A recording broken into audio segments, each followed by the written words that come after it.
Fluent speakers have a secret, and it's not what most people think. It's not that they have a special talent for languages. It's not that they're more intelligent. It's not even that they studied more. The secret is something much simpler, and once you understand it, everything about language learning changes. The observation. Watch someone who speaks English fluently. Really watch them. Notice something. They make mistakes. Fluent speakers make grammar mistakes all the time. Native speakers make grammar mistakes. Professors make grammar mistakes. Journalists, writers, teachers, everyone. And nobody cares. Because in a real conversation, people aren't evaluating grammar. They're evaluating connection. They're asking, is this person engaging with me? Are they present? Do they have something to say? A grammar mistake interrupts a conversation for about half a second. Silence interrupts it completely. Fluent speakers understand this intuitively. Learners don't. And that difference in understanding changes everything. What fluent speakers actually do, fluent speakers don't aim for perfection. They aim for continuation. When they don't know a word, they use a different one. When they can't form a sentence, they use a shorter one. When they make a mistake, they keep going. They never stop the conversation to apologize. They never stop to correct themselves out loud. They just continue.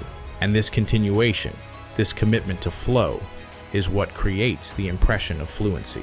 Even before the grammar is perfect, even before the accent is polished, the flow itself signals confidence, and confidence is contagious. The bridge technique.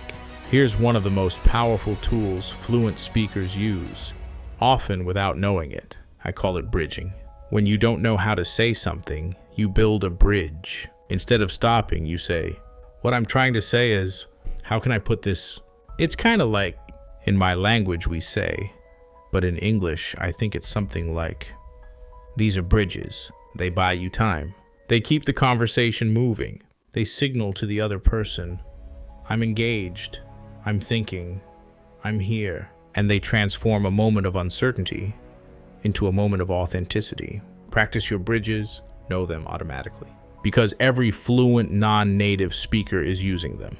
The invisible skill. There's a skill that almost no language course teaches. Recovery. How to recover when you make a mistake. How to recover when you blank. How to recover when someone doesn't understand you. Fluent speakers recover quickly. They don't dramatize the mistake. They don't apologize extensively. They just restate, rephrase, and continue. Sorry, let me say that differently. Actually, what I mean is, let me try again. 3 seconds, new attempt, keep going. Practice recovery, because mistakes are inevitable.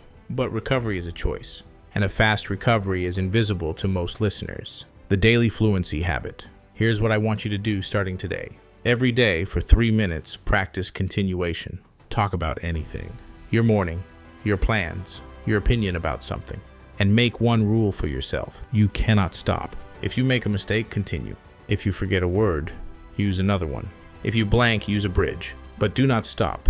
3 minutes of continuous English production every day. That's the habit that separates learners who plateau from learners who break through.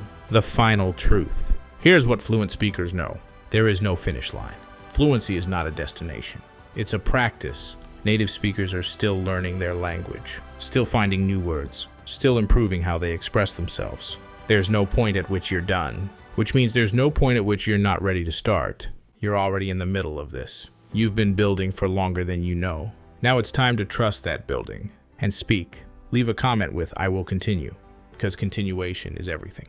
Subscribe and let's build your fluency together, one conversation at a time.